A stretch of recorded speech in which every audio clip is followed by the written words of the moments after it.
देवेंद्रजींनी आणि एकनाथजींनी ठरवलंय या कर्जतचा कायापालट केल्याशिवाय आम्ही थांबणार नाही आणि या भूमिकेने मजबूत आहोत।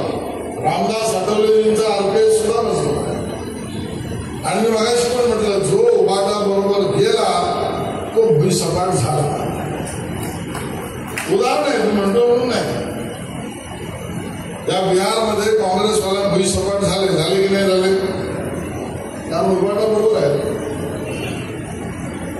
शरद पवारांच्या पक्षाचे आता खासदार जे आहेत ना ते लोकसभेला जायचं असेल एकाच गाडीत सामोरं एवढेच कारण उभाटा बरोबर येते। सपा असो कोणी असो यांची अवस्था बिकट झाली हो, कारण उभाटा बरोबर। आता हे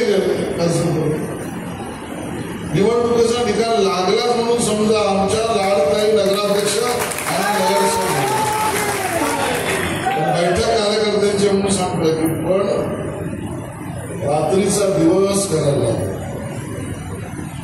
कारण रात्रीच्या काळोखात जे फिरतात ते कोण असतात तुम्हाला माहिती। आपल्याकडे आम्ही सांस्कृतिक मंत्री आहे की तिथं मला गुणपान आहे, उजेडात होते पूर्ण अंधारात पाप, काळोखात फिरणारे लोक कोणाचे लक्षात ठेवा।